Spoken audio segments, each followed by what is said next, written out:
మొన్న బడ్జెట్లో తెలంగాణకు అన్యాయం జరిగిందని కాంగ్రెస్ ఆరోపించింది. సో బడ్జెట్ కంటే ముందు కేంద్రంలో ఉన్న ప్రధానమంత్రిని కావచ్చు, తర్వాత ఆర్థిక శాఖ మంత్రిని కలిస్తే కొంత ప్రయోజనం ఉండేది. కానీ రేవంత్ రెడ్డి మొన్న పార్లమెంటు సమావేశాల్లో కేంద్ర మంత్రులను కలవడం ఎట్లా చూడవచ్చు అంటారు సార్? ఈ బడ్జెట్ తర్వాత ఏమన్నా దాంతో ప్రయోజనం ఉంటుందంటారా వాళ్ళని కలవడం? నాకు తెలిసైతే కేసీఆర్ గారు 2వ టర్మ్ నుంచి ఇప్పటి వరకు కేంద్రం అన్యాయమే చేస్తుంది తెలంగాణకు. ఇప్పుడు కూడా పెద్దగా వాళ్ళు బడ్జెట్లో కేటాయిస్తారని నేను అనుకోను. ఎన్నికల కంటే ఒక సంవత్సరం ముందు వచ్చే బడ్జెట్లో మాత్రం కొన్ని కేటాయింపులు ఉంటాయి కానీ పనులు చేయరు. ఆ పేరు చెప్పుకొని బీజేపీ రేపు అసెంబ్లీ ఎన్నికలలో మేము ఇంత కేటాయించినాం, అంత కేటాయించినాం, పనులు మొదలవుతున్నాయి, ఆహా ఓహో అని చెప్పి ప్రచారానికి పనికొస్తుంది వాళ్లకు.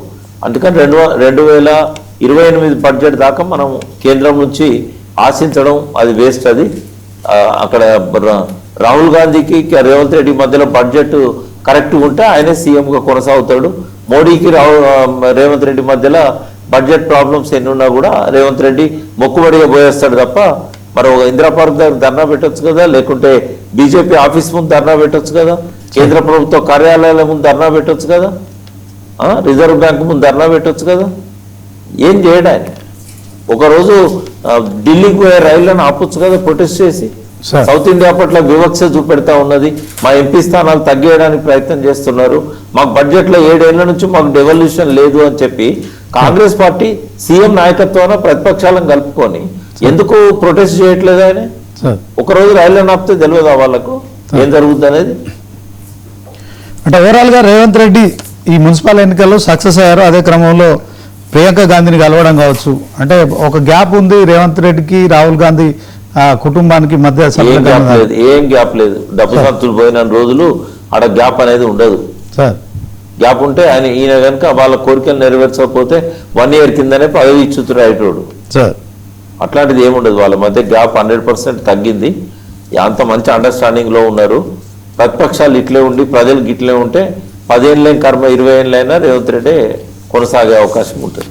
సరే, ఇప్పుడు 116 మున్సిపాలిటీల్లో 37 హంగు కావడాన్ని అంటే ప్రజలు ఎట్లా ఈ హంగు కారణం ఏంటంటారు? హంగు కారణం ఏంటంటే ప్రాపర్గా క్యాండిడేట్స్ని సెలెక్ట్ చేసుకోకపోవడము, వాటిల్లో ఉన్న అసమ్మతి. ఇప్పుడు జగిత్యాలలో జీవన్ రెడ్డి మనసులో టికెట్లు ఇవ్వలేదు కాంగ్రెస్. ఆయన 14 మందిని ఇండిపెండెంట్గా నిలబెట్టి గెలిపించుకున్నాడు. ఇట్లాంటివన్నీ హంగుకు దారితీస్తాయి.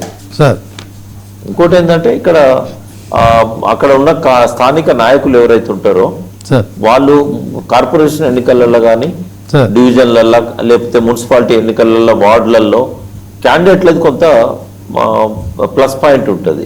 అంటే ఒక బలమైన నాయకుడు ఉన్నప్పుడు పార్టీని చూడరు వాళ్ళు. కాబట్టి అట్లాంటివన్నీ కూడా కారణం అంకి. సార్, ఇక ఫైనల్గా మీకు ఒక క్వశ్చన్ మీరు చెప్పాల్సిందే. ఆల్ ఇండియా ఫార్వర్డ్ బ్లాక్తోని తెలంగాణ జాగృతి కల్వకుంట్ల కవిత గారు కాసేపటి క్రితమే మీడియా సమావేశంలో మాట్లాడుతూ ఇది కేవలం న్యూస్ రీల్ మాత్రమే, ముందుంది సినిమా అని చెప్పడం. అదే క్రమంలో ఆల్ ఇండియా ఫార్వర్డ్ బ్లాక్ సంబంధించి మరి కలిసి పోటీ చేసిన క్రమంలో ఒక మున్సిపాలిటీ కూడా కైవసం చేసుకోవడం కావచ్చు, కొంత ఆల్ ఇండియా ఫార్వర్డ్ బ్లాక్ సంబంధించిన ఈ యొక్క వార్డుల్లో కూడా మరి కార్పొరేషన్లతో పాటు వార్డుల్లో కూడా కార్పొరేటర్లు, కౌన్సిలర్లు గెలవడం, దీన్ని ఎట్లా చూడొచ్చు అంటే గుర్తేమో ఫార్వర్డ్ బ్లాక్ది. అవును సార్. ఆ పార్టీకి తెలంగాణలో ఏమీ లేదు సార్. మీరు చెప్పగలుగుతారు ఆ పార్టీ అధ్యక్షుడు ఎవరు? పోనీ మీరు ఓటర్ అది పెట్టండి పోలు. ఫార్వర్డ్ బ్లాక్ అధ్యక్షుడు ఎవరు? ఆ పార్టీ ఎప్పుడైనా ఎవరైతే ఏ పార్టీలో అయితే టికెట్ రాలేదో వాళ్ళకి టికెట్లు ఇస్తుంది. అది ఆ సింహం గుర్తు అనేది మంచిగా కనబడుతుంది కాబట్టి ఆ గుర్తు తెచ్చుకొని గెలుస్తూ ఉంటారు. నిన్న మెయిన్ మీడియా ఛానల్లో కూడా కవిత ఏఐబి పార్టీ అన్నట్టు కొంతమంది వేసినట్టు కనిపించింది. ఏమున్నది, ఇప్పుడు రేవంత్ రెడ్డి సపోర్ట్ ఉంటే ఎవరైనా గెలుస్తారు. అలా ఆ పేరు నేను తీసుకోను కానీ ఎవరైనా గుర్తేమో ఫార్వర్డ్ బ్లాక్ ది సపోర్ట్ చేసింది కాంగ్రెస్ సార్. ఇంకా అది కూడా గెలిపేనా సార్? అంటే రేవంత్ రెడ్డి సపోర్ట్ ఎందుకు చేస్తాడు సార్ ఆ పార్టీకి సంబంధించిన వాళ్ళకి? కవిత గారు ఉన్నారు, ఓకే, సృష్టికర్త కదా ఆయన. ఇప్పుడు ఆమె పార్టీ పెడతానని చెప్పుకుంటే రేవంత్ రెడ్డి సంక్షోభానికి కారణమే ఆయన కదా సార్.